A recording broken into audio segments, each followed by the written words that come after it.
to the Conception Channel podcast.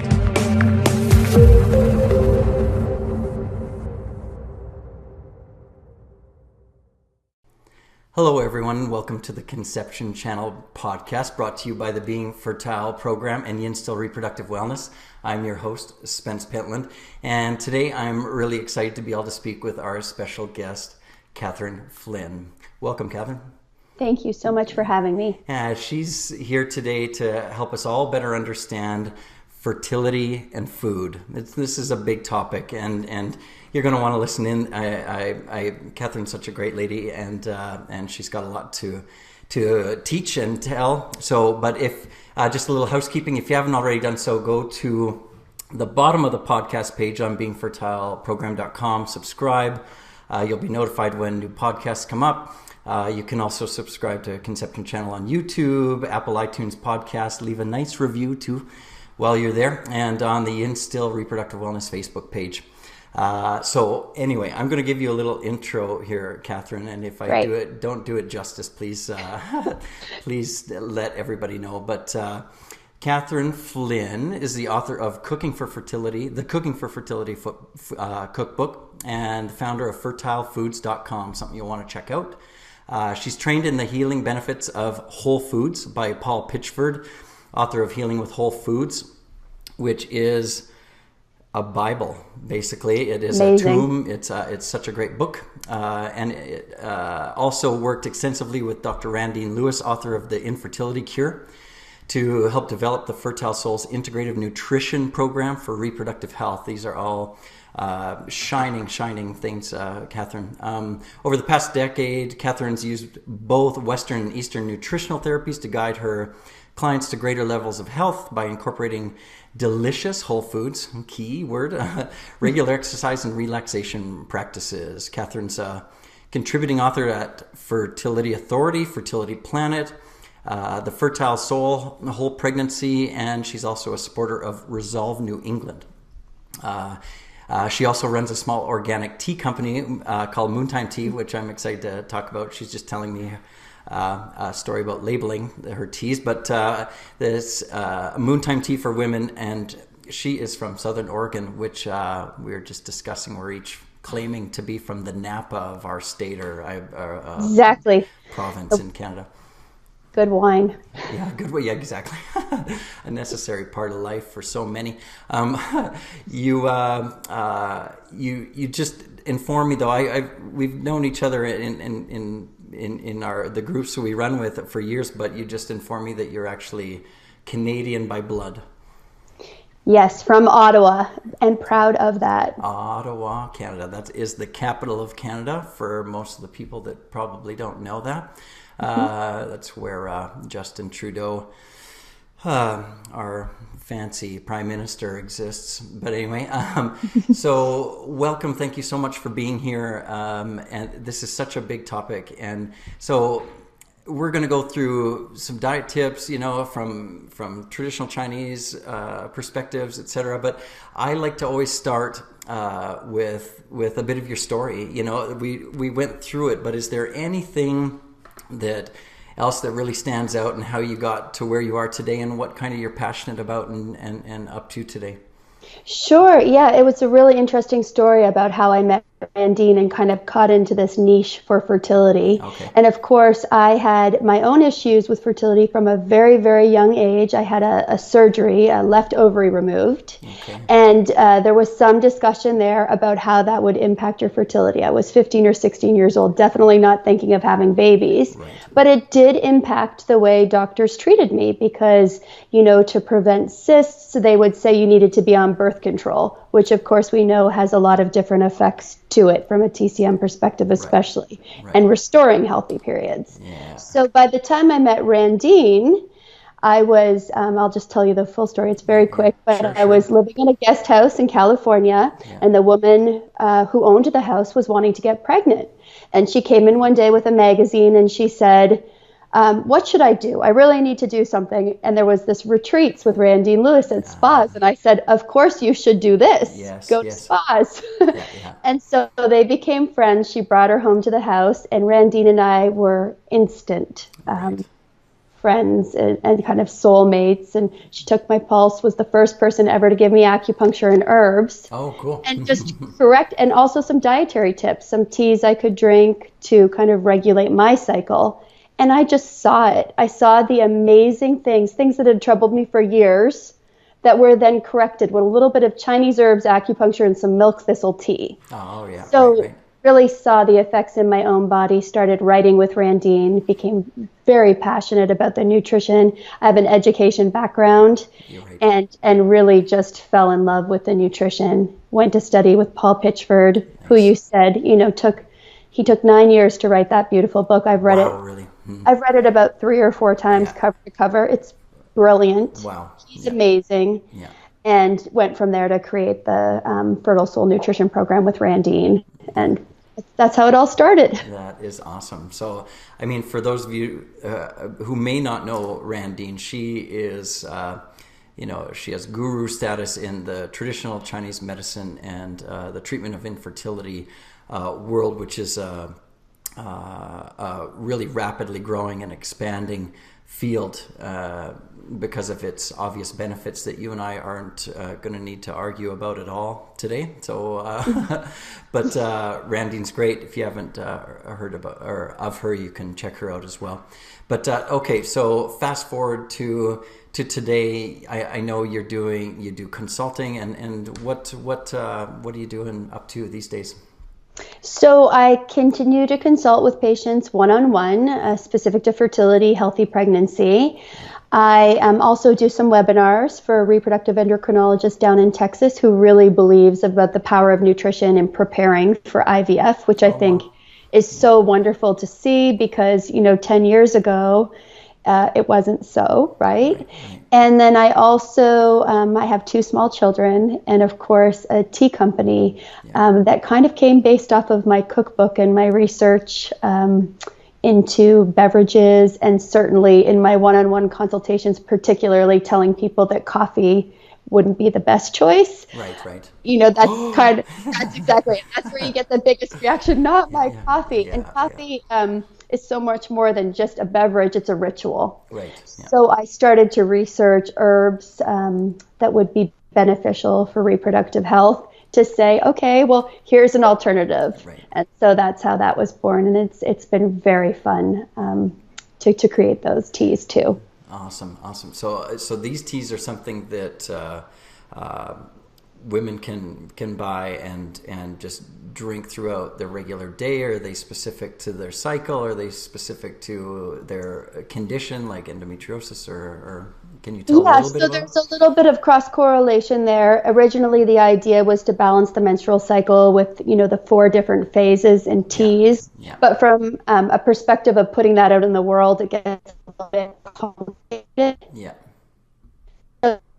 Really life stages. There's fertility, cleanse, libido, and whole health, which is an anti-inflammatory blend. Right. And, really the concept of, taking a moment for yourself, right? Because the whole idea of coffee being heating, taking away from our basic essence, which is so important for fertility, and then versus the idea of replenishing yourself. So that's kind of the energy of the teas. All herbal, 100% organic, and caffeine free. So. All right, awesome. So do you ship those, or are those mostly a local product? Or? Yeah, no, they're up on Amazon in Canada, US, and UK. Nice. And they are also available at some local health food stores, and then off Moontime Tea. Awesome. So okay, you talked about fertilefoods.com, and that was born from the book that you wrote. Is that right? That's correct. Okay, so what was the process of writing that book, and how can you tell people kind of the structure of it, or how it might benefit women? Is it a program, or is it a worksheet, or is it full of mostly recipes, or is it condition? Yeah, again, sorry. Sure. Yeah, no. So Cooking for Fertility was really born from my studies with Paul Pitchford. So the amazing, in his book, he talks specifically about the healing foods. Right. And the energetics of what these foods do in our bodies. Right. And then working with Randine and really learning the TCM of the specific reproductive health imbalances. Right. and kind of marrying those two. Nice. Specifically in a way, because a lot of the time, when we talk with clients, we talk theoretically. Sure. Okay, you should avoid gluten, you should avoid dairy, these type of things. But what do we replace them with, and how do we actually do this? So I love cooking. I love baking. I'm by no means a chef, though I really want to be one day. Right. Like a gluten-free cordon bleu type chef is my dream. But this was really a collection of over 100 recipes that are super simple and kind of met those criteria, because I really like to focus on pleasure in my consultations, and not like what we can't have, but what we can replace them with and how much better those are. What we can have. Yes. Exactly, because it becomes, restriction's a big deal, and it's not, fertility is all about being open and receptive, and we can get really restrictive around our food. A lot of women I were talking to were like, I'm starving. I don't know what to eat. I can't, and I'm of the mindset of, you need to eat and you need to enjoy it. And if you're stuck somewhere and there's nothing, you bless that food, you eat it and you move on. You need to be nourished. Yeah. So. Yeah. There's it's funny you bring that up. I love the receptive conception is about reception, that's beautiful. But there's an article that one of my teammates posted one of our social media channels the other day, and it really resonated with what you just said. It was about fertility. If you're starving yourself and over exercising and the common steps that people maybe, or preconceived notions that people might have about how to get more fertile, being healthy and what is healthy. Right. It gets really complicated, right? Right. And instead what we end up doing is we put more stress on our bodies rather than filling ourselves back up. So actually a lot of the times exercise needs to be dialed back to kind of a level 5 out of 10 of exertion. Yeah. And definitely, this whole correlation between weight and fertility. Right. So there's all these studies showing that where someone is overweight, weight loss of 5 to 10% can improve fertility. 10% of all infertility issues may be related to weight, but we think of that always of being overweight. But what we don't talk about is the underweight issue, because women who are coming in with a BMI under 18.5, oftentimes they've lost their period. And since hormones are stored in fat cells, it's really about kind of replenishing and just getting that good fat. And so it's interesting. It's perspective. Yeah. Well, you and I have both been doing this for it sounds like quite some time, since our sort of various licensure or certification and focus in fertility or reproductive health. But the overarching concept to me, when the deeper and deeper you get, the more of a spiritual journey it becomes for me and my patients. Maybe that's my projection on them, but it's true. It is, right. But fertility is unique, and I enjoy working with it, at least because of something you just touched on. Is it's about balance. The extremes need to be moderated.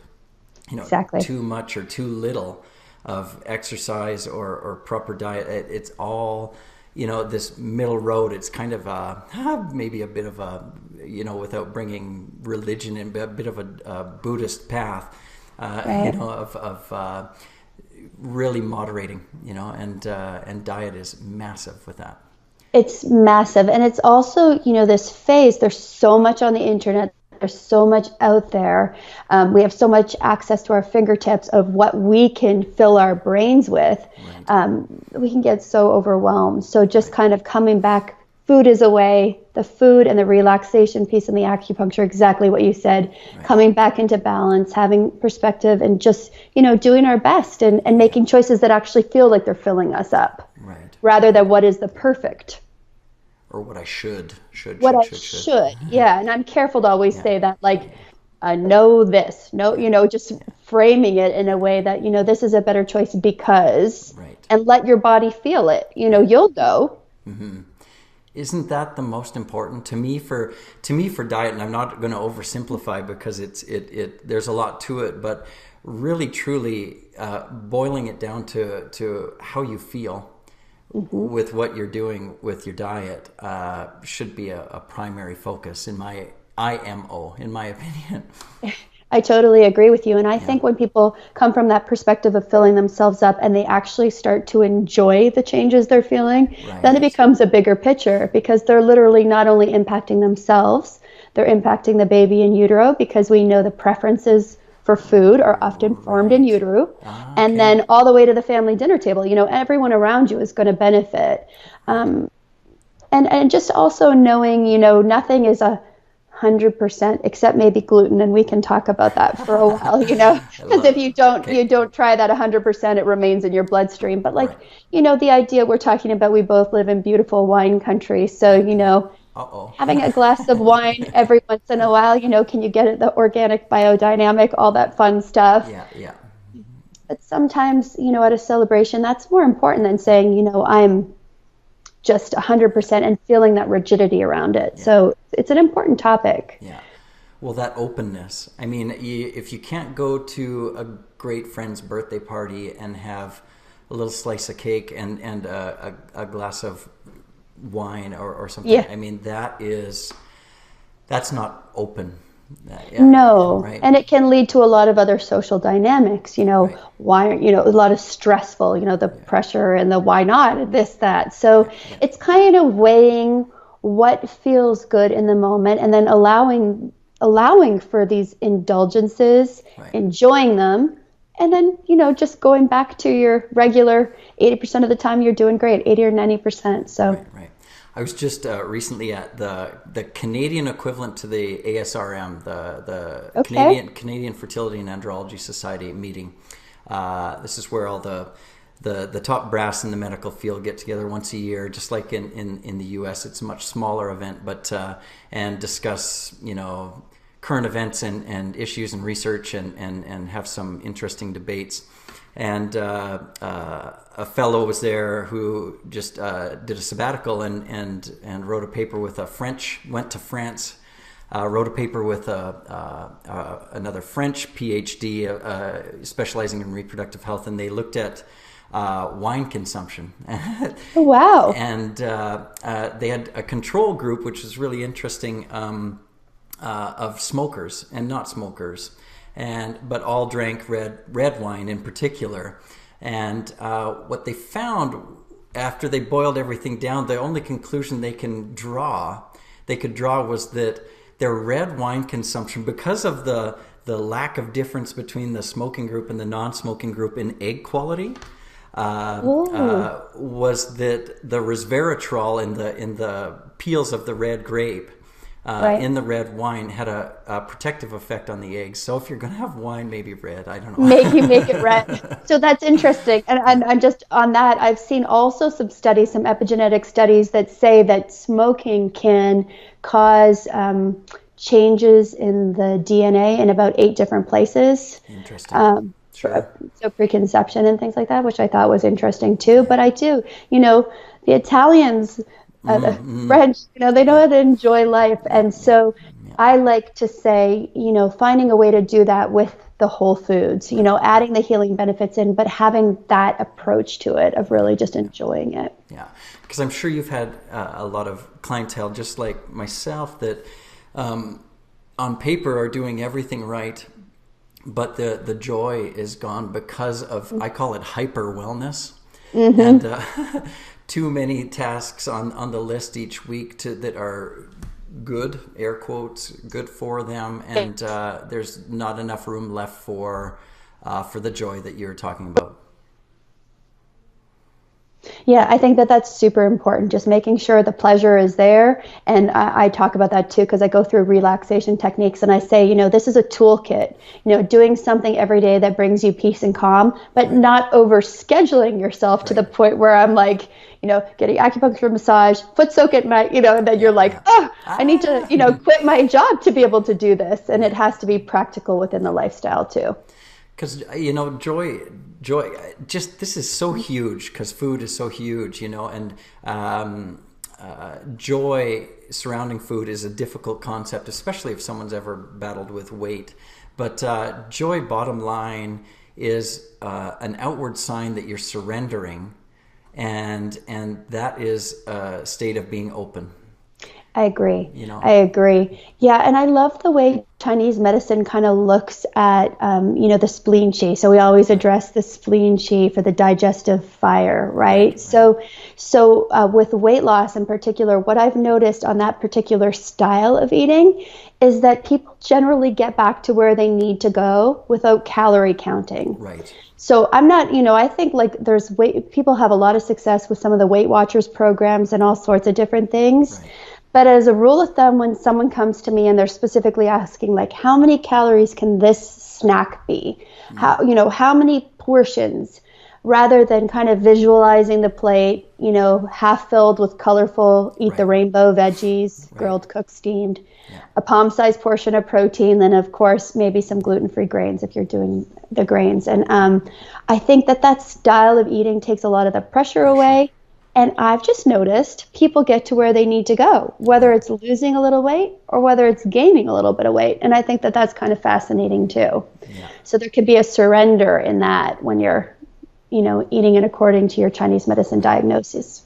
Agreed about calorie counting. I think hopefully as a whole, people are getting past that concept because it seems so passé. And at the most I would ever get someone to do is count some carbs for a bit so they have some concept of how much they might be ingesting in a day and what might be right or wrong, especially in a PCOS situation, or even too looking at the glycemic index and starting to understand, that 0 to 100, where is this food falling? I always use that good example of mashed potatoes. Mashed potatoes fall at a 95. Yams are at a 44, but we also know that yams may be too sweet for the condition of PCOS. So it's interesting just kind of learning theoretically about why some of the food choices, because that science can help people to understand what impact is this actually having on my system. How am I bringing up the insulin and cortisol every time I, spike my blood sugar? So there's a place for those numbers too. I love, and I know this conversation is going to dive into different trends and scientific, waves that are coming at us now and have in the last little while. But I want to really reiterate to anyone watching or listening that, the principles that come from the traditional Chinese medicine have been around for a long time. And there's something you can superimpose over any diet, depending on the clinical picture that you see. So this is why you talk to someone like Kathryn. And as well, what Paul Pitchford, your other guru, has done is try to marry the two, because that, modern science and tradition. And that's why I think this talk is a little different than some that may just cover something like, should I be on a keto, or should, or that idea. So I just wanted to, maybe that's a disclaimer or something for the effectiveness of what Kathryn's doing. I'm a true believer that it really is a journey to finding your own path, and that's what she's talking about. There's no one size fits all here. But rewinding again, I want to touch on some of these trendy diets as well, and then maybe we'll talk about conditions. But sure. Because of the tradition from Chinese medicine, and here's how we've eaten for a long time, it sparked a thought in my mind, and what I speak to a lot of people to about as well is looking at their ancestral diet. And what they've eaten, or their family has eaten for so long, and if you make massive changes all of a sudden, what are your thoughts on that? So I love that so much, because Paul Pitchford touches on that in his book, and he talked about that a lot in our training of, how our kidney energies, which we know are our reproductive energies and our adrenals, can be fortified by enjoying meals that our ancestors have enjoyed, because it's in the code of our genetics. Right. So just that for instance, I guess I'm Irish and English, and so this kind of, meat and potatoes or shepherd's pie would be a good example. So, eating that meal, and I can do it with the grass-fed beef, and I can do it, with any kind of potatoes or whatever I want, but how eating that meal literally fortifies the baseline energies, maybe in the same way that any relaxation activities too. Right. So I love that principle. And then I just think Chinese medicine is so brilliant. I think there's a place for a lot of those trendy diets, and, you can go through all of them, right? We've done the Atkins, paleo and keto are kind of having their moment right now. Right. And there's parts of each of them that I honor, and time periods that are specific for a person who might use that diet for a little while to achieve a certain outcome. Right. So I know keto's been very powerful for weight loss for a lot of people. Paleo, the grain-free, a lot with autoimmune conditions and inflammatory conditions. But across the board, power in grains. Quinoa with the most protein.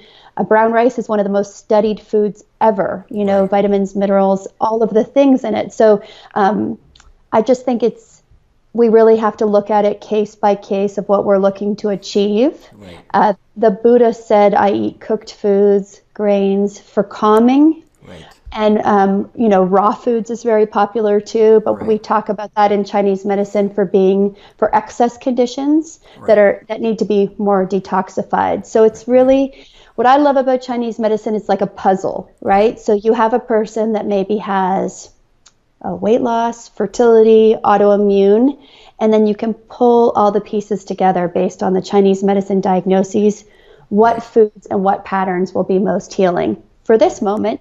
But as you know, the pulse changes. Right. Yeah.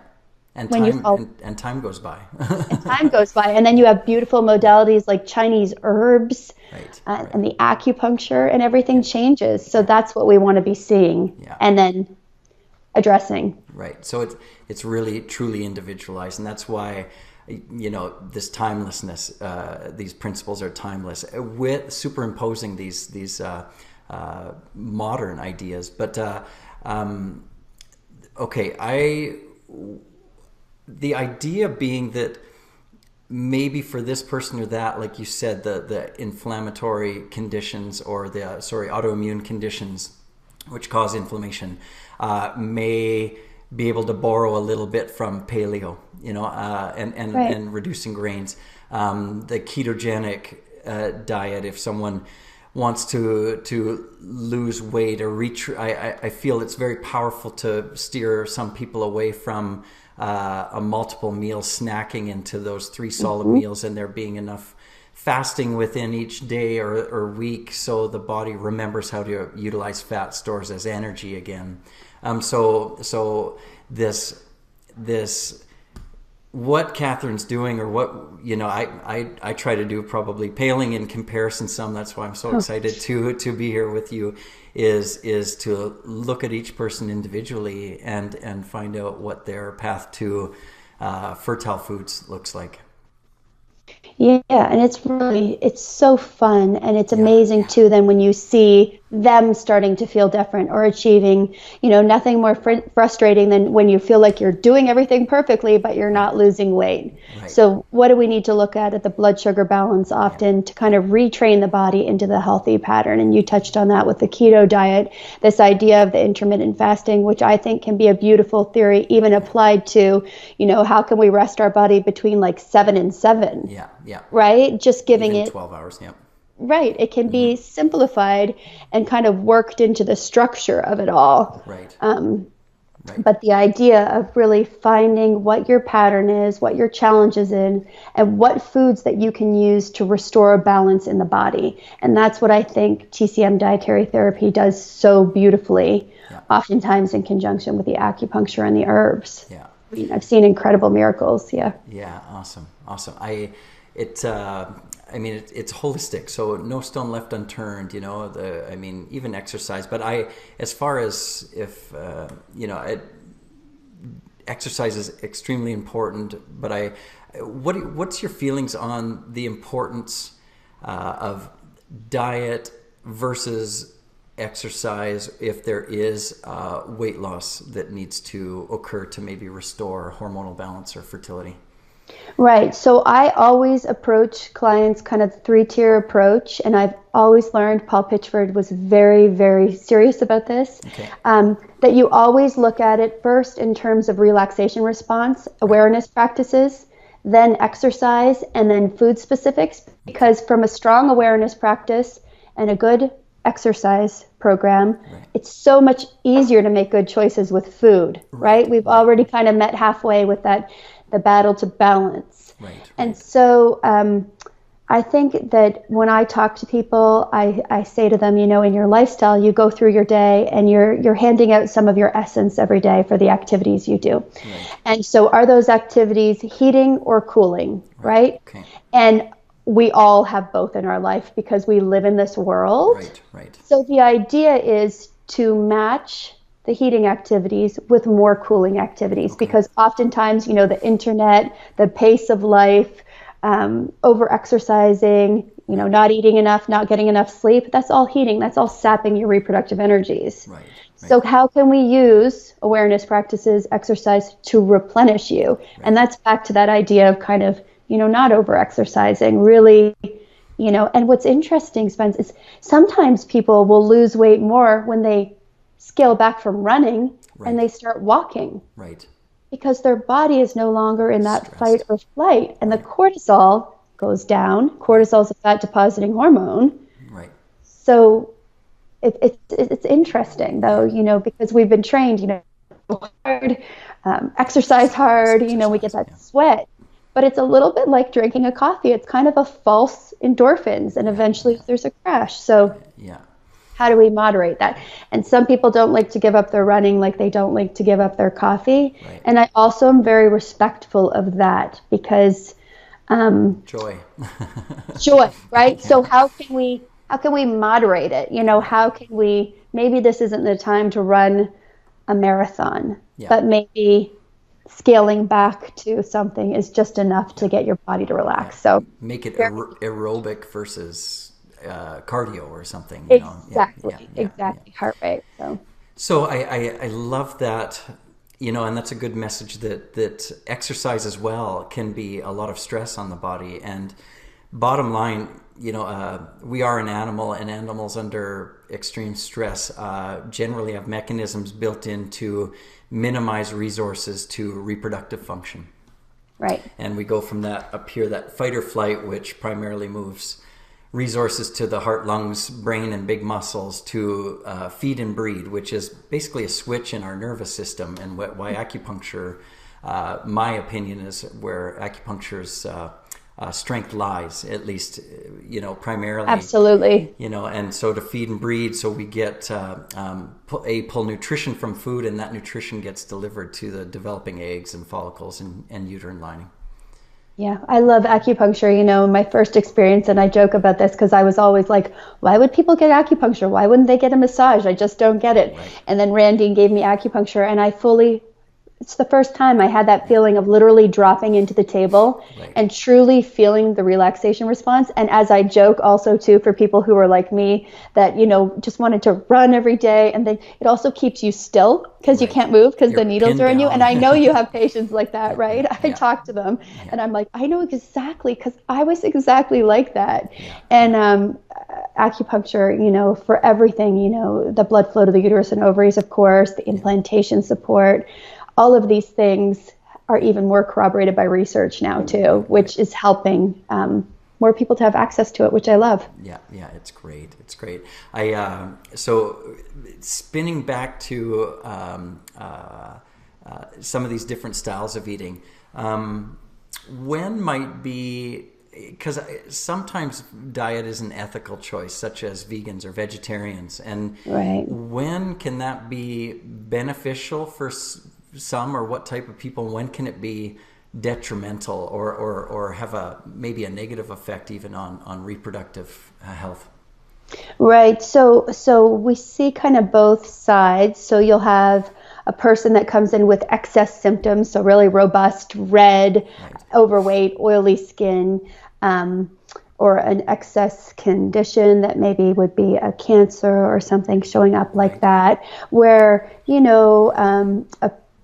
or estrogen dominant condition. That's another one where you really want to focus in kind of on the veggies. I love Chinese medicine for this too, because it's always kind of in balance, that palm-sized portion of protein, which can be kind of a combination of the grass-fed red meats, the salmon, the beans, the lentils, all of that. So an excess condition, of course, would benefit from a more vegetable-based diet, or the Chinese medicine style, as opposed to the standard American diet of the entire plate of steak with the potatoes and corn. But then we have on the other side people that are having difficulty getting pregnant who maybe have been lifelong vegetarians. Right. And there's the real deficiency there. Right. And that's an interesting conversation because I've seen both sides. So it can be a philosophical decision where it's 100%, I'm never going to eat meat. It's not happening. And then we need to look at some of the fermented foods. We need to make sure, of course, that they're having the good methylated B vitamins. Right. And how can we support and make sure they're getting enough protein from, other sources. Then there's somewhere in the middle where people, they kind of get this sense that maybe they're missing something that could be fortified with meat because of all the B vitamins in them. And that's an interesting area, where people will be pescatarians or flexitarians, so they'll start to maybe eat salmon. Mm-hmm. And one area often that people can tolerate is the bone broth, which I think is amazing. So they don't actually have to chew the meat. They're restoring their gut health. Yeah. And something that always happens, I feel like, when people are open to that is there's just this color that often comes up in their faces, right? So they can really feel that something's been missing. They feel fortified and they feel comfortable with that choice. And I feel like it's usually kind of a stepping stones, right? Like that. And then, we're not going straight to a burger or anything, but we might... Rib, yeah. Right, but we might be open to this bone broth, and I think it can be really used healing medicinal food. Right. So bottom line, again, we're steering back always to, some people function super great on a vegetarian or vegan diet, and they're not deficient. It's maybe in their ancestral lineage, I don't know. Right. Or they're just, that's the way it is, elite athletes can do it sometimes, but if that's not you, then and you're trying to accomplish a goal, if you're going to run an Ironman, you would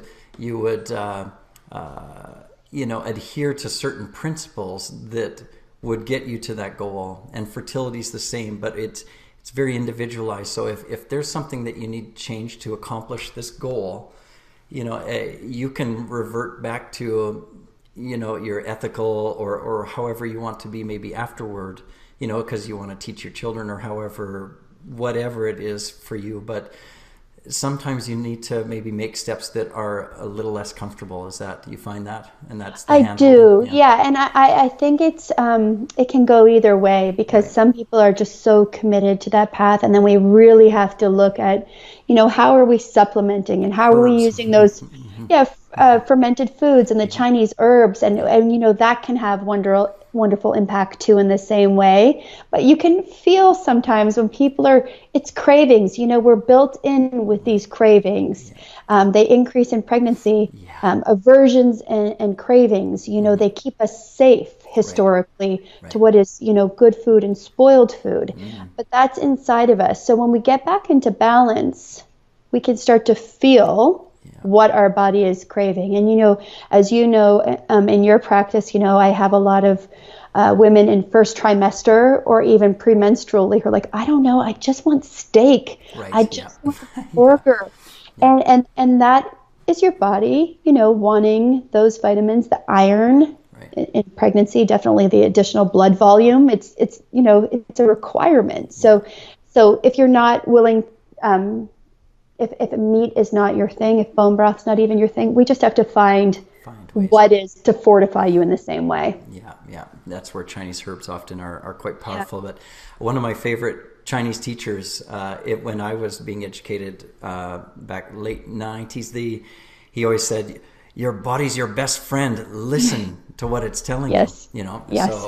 So this is just, a continuation of all that.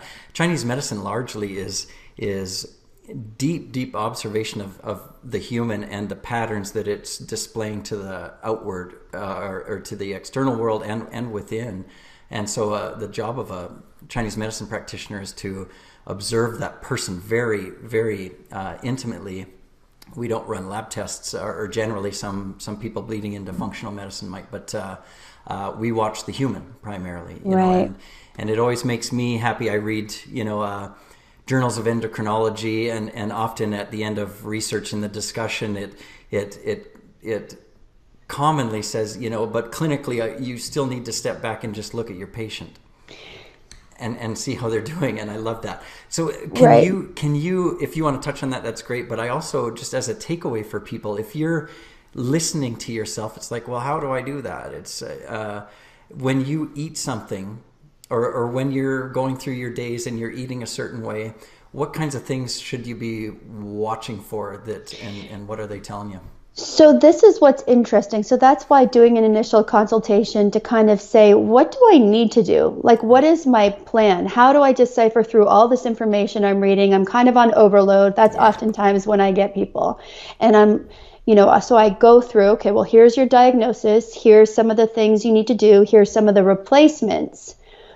And for now, for the 6-week period for you, it's going to be following these things and seeing how you feel, because there is a period of getting back into balance. For instance, someone who has been, having coffee and a bagel for breakfast. Right. And then, how easy is this to do? You're busy during the day. You don't eat till 2:00. Yeah. So a really simple rhythm in the body to reestablish is the blood sugar balance. Can you set your iPhone alarm and just make sure you're having something every 3 hours? Right. A protein carbohydrate balance. I know it sounds kind of silly, but this is complete retraining of the body to a different habit. Right. So something like that can be really easy.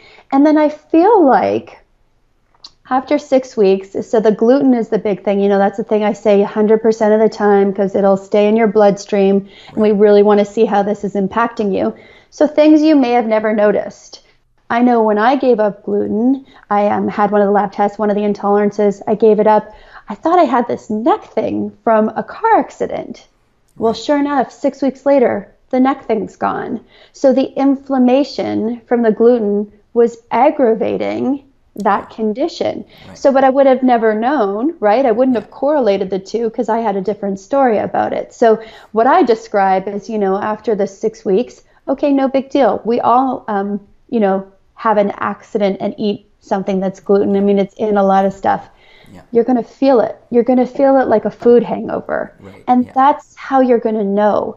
But until you change out some of these things in your diet, you don't realize that the protein structure of cow dairy is more complicated. Right. So maybe it's responsible for a little bit of the bloating, a little bit of the digestive discomfort. You don't know that until you replace it and then maybe add it back in. So I think it's just such a beautiful journey to finding out what is the best practices for your own body. Right. And I think some people, different constitutions, maybe the dairy doesn't impact them as much, right? Maybe that's a whole fat that they can enjoy, but it tends to be one of the aggravators. Yeah.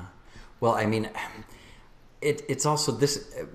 Most people listening or watching have a very clear target, baby or family, and these principles are going to help get to or produce an environment that's more conducive to that. Exactly. But it's not just now. These are, eating is something you're going to do the rest of your life. And these are also principles, if you learn them and learn to utilize them yourselves, that'll hopefully help you live, to a ripe old age where you're actually able to walk and not full of inflammation and other difficulties that commonly come by just like continuing to do things that are harmful to ourselves. Right. And that's when we come into the beautiful arena of preventative medicine, and really using what is within our power, which is food and lifestyle primarily. All the epigenetic studies pointing to the fact that only 10 to 20% is actually our genes. Right. And nature. everything else is our lifestyle and how our body's responding to our lifestyle and our environment. So that's amazing, and how much power we have to make changes and turn things on and off. So I think it's beautiful what you said, and it's always my goal is to create a plan that people feel that's doable. Right. that's enjoyable. And, some of the things we laugh about because people who are really attached to their coffee, that's always, but I'm saying like, not forever, not if you're at your favorite cafe and that's not it. It's more of a lifestyle. I want to see how you feel when you fill yourself up. Yeah. You're not relying on something external to give you a boost, but when you truly feel filled up. Right. And then, we can go from there and we can modify and then it's really beautiful. It impacts the whole family. So that's a great point. All this learning also will be passed on to the child. But I loved what you're saying about the 6 weeks, and it takes a 21 day whatever to reprogram. And that 6 week thing. I always try and highlight, like, if your thyroid is off, you go to your doctor. It takes at least that for them for medication to bring that back to balance. So being willing to do some of this work might seem really tedious, but it's really important, and the idea also is to get to a place where you can, like any skill that you're learning, you kind of forget it and you be within it versus always thinking about how you're going to do it. Is that right? I mean, it becomes more natural, it becomes more easy, and that was part of the reason in writing the cookbook is like, well, what do I choose? What do I eat? And so when you see how easy it is literally to take gluten out of your diet, especially now, it's such a huge industry, right? More so than 10 years ago. It feels easier. In theory, it seems like, whoa, this is going to be huge, but you make it easy. And you make it doable, and then you feel the benefits, and then you want to run with it, and then it's just natural. So I love that. To get anything accomplished in life, no matter how hard it is, I always believe that it's dependent on how big the why is, and that's why I think fertility patients are so wonderful to work with, women that are having difficulty, because when I see the willingness to step in and make the changes necessary, because the why is so powerful, it's beautiful to watch and to work with people through that process. The inflammatory part, you keep touching on gluten, so let's go there. We to tee it up, we often at our clinics will recommend anti-inflammatory cleanse, to try and pull. You extract foods that commonly people are sensitive to from the diet for about a period of 3 weeks or so, and then the reintroduction phase, which a lot of people get lazy on, is the most important, because that's where you learn. You bring back gluten first, and then you observe your body again. Your body's your best friend, and see what's happening. And you do this with foods that people are commonly sensitive to. Like, it took me doing that cleanse probably for the 6th or 7th time in my life, which it's a bit of a challenge, of course. Right. To realize that if I to bring back tomatoes first, because as soon as you bring back a couple foods, things start being confounded. And for me to find out that if I eat too much tomato, I get eczema behind my ears. Like, that's the only sign I can correlate, but it was definitive, so. Isn't that so interesting? And just from a food cleanse too. So it's not one of those nutrition panels where it says, oh, you could be sensitive to eggs or that kind of thing. You just do it as a pure elimination diet. And you're right, the hardest part is definitely being patient enough to just add one food back in at a time. And then once you get 3 or 4 of them back, if they are bothering you, you kind of almost have to start over. So you can also do the opposite of just eating how you are, pulling one thing out at a time and observing differences. I guess that would be different, but it's nice to hit a reset button sometimes. So how do you feel about cleanses for fertility? So I think cleansing is super important for fertility. You want to go. I think cleansing is super important for fertility. All of the hormone disruptors, the xenoestrogens, all of the things that are in our environment. Toxins. I think that if you have time to do a cleanse before, depending on a treatment schedule, right? So some people wanting to go get pregnant naturally versus an IVF. So that has to be kind of considered in, because you want to give your body enough time to flush the toxins. But what I prefer for fertility is consistently gently cleansing. So almost an elimination diet, what is possible environment and foods to support your body to be cleansing naturally every day. And so I think that an elimination diet achieves that. Of course, choosing organic foods, but then also looking at our environment. You know, are we using natural cleaning products? Right. What are we putting on? Are those natural products? So there's kind of like this, 10 different pieces that I look at, especially when you have a patient that has an estrogen dominant condition. Right. And I'm I lean towards kind of like the 6 to 12 weeks for the elimination diet. Right. And maybe kind of just doing that pure kind of based on that, the 90-day egg cycle, right? So the egg we released today is so I kind of vary between that if I have a client. But I really like the 12 weeks because I feel like it gives your body a chance to reset. But you were talking about a little bit more in depth. Like I will do nightshades for very specific conditions. And again, it's individually based, but then there's like the kind of common ones, which is the gluten, cow dairy, sugar and refined sweeteners and chemicals. Right. Reed sodas. Yeah. That's my only they gotta go. Yeah, big time. We touch on the alcohol and then the coffee and the caffeine. Right. So that makes for a very kind of simplified elimination diet that I feel like is really doable in this day and age. Right.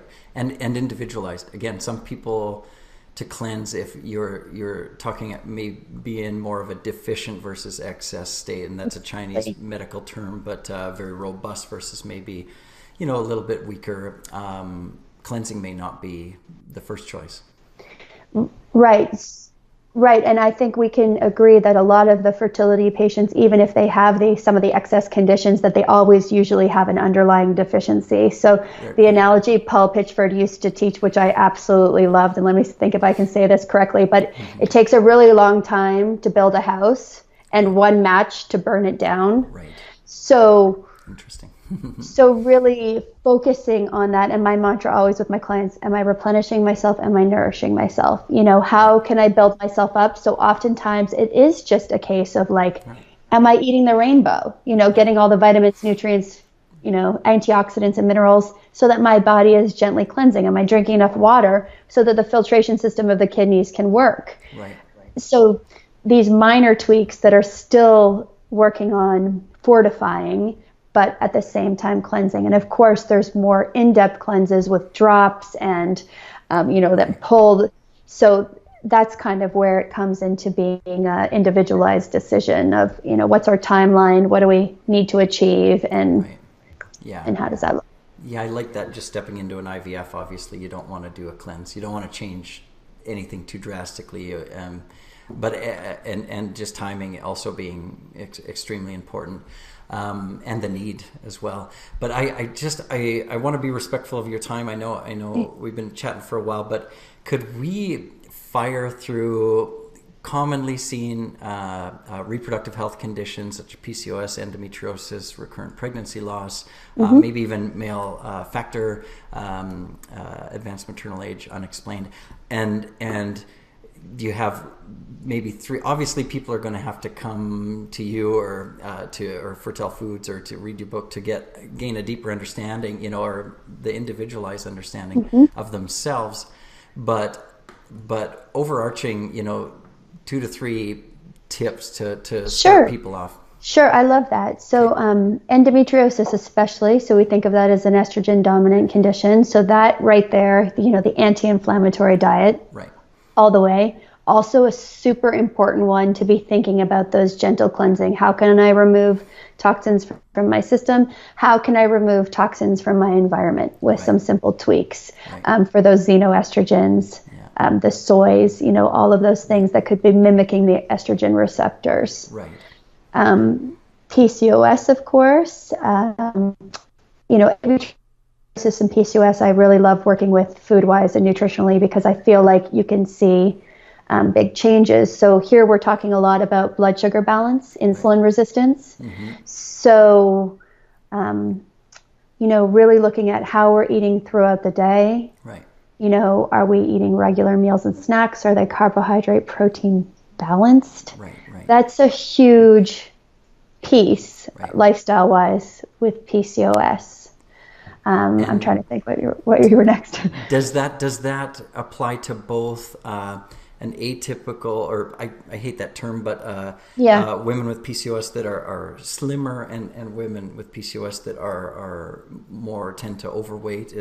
Is the blood sugar important? Yeah, well, certainly, it can get complicated because what is it that you need to have 3 out of the 5 symptoms or something like that to be diagnosed with PCOS? So those can be different. But I think that is a foundational aspect. It's even a foundation. Yeah, it's even a foundational discussion for an inflammatory diet, right? Because we can eat all the right foods, but if we're eating like a bird and we're not nourishing ourselves, it can still be happening. So it's a little bit of a bigger discussion there, but PCOS, there's wonderful dietary techniques to support PCOS. Very treatable condition if diet is and exercise is committed to, correct? Probably. Yeah, probably one of the most treatable there. And then, unexplained infertility, I think that's one of the most frustrating diagnoses. Of course, we have a lot of research coming out now about the connection to stress. Right. So that's an area there where I always think of really zoning in on the awareness practices, so the relaxation response, the acupuncture, dietary techniques, obviously, to take, because we can have stress on the body from bad foods and toxins that way. So really, cleaning up the diet, but not forgetting to focus on the pleasure there. Yeah. I find that's important because that connection, we don't want to add additional stress. Right. Well, what about male factor? Male factor is one of my favorite because, I think, and tell me if I'm wrong, back in 2005, it was not a lot of talk about male factor as much as there is now. I feel like it was really a lot of women coming to the retreat saying, this is about me. And of course, now all these statistics showing, fertility is 50%, right? Which makes sense. And so male factor, again, mobilizing a lot of the blood flow, right? So nourishing the blood flow with specific antioxidants. Right. Elimination diet as well. We talked about, the digestive fire of the spleen chi, making sure the absorption and distribution of the nutrients. Right. So I often use the same. So women will say, "What now? Should my husband be doing this too?" And I said, he should absolutely be doing this, because it's beneficial to him as well. And maybe a foot rub, that would help too. There's good studies about. Yep. Sometimes the men are on the phone, so yes, they should.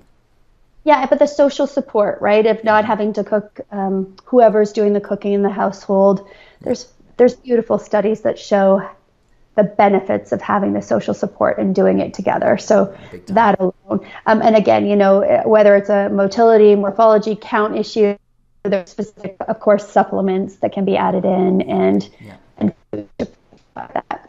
Yeah.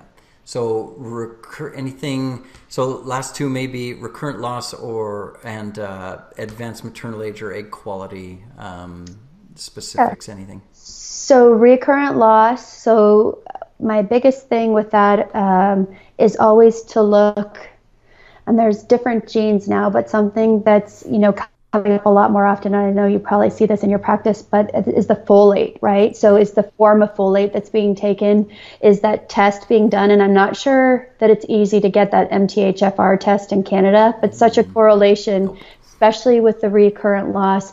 Even I know there's a 23andMe, there's a few places that can be sent into. I think that's such good information. Right.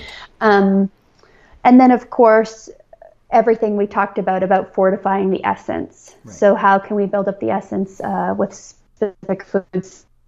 Some of them black beans, sources of chlorophyll, obviously, seeds, wheatgrasses, that type of stuff. And then advanced maternal age, I don't know if I accept that diagnosis. Well, just, egg quality, whatever, that correlation. Egg quality. Right? Yeah, it's so funny, right? I was 36 or 37 when I had my second daughter, so I had that label, and I was looking at it in a different way, thinking, this is, but egg quality is an issue. So, of course, increasing the blood flow to the uterus and ovaries, which is done so beautifully through acupuncture, through my abdominal massage, through food, that it also can be done by removing any of the stagnations in the body, right? So really fortifying the digestive fire, making sure everything is being absorbed and distributed with greater ease, and then adding specific, blood moving foods or blood nourishing foods, I think can also be helpful, paired with building essence.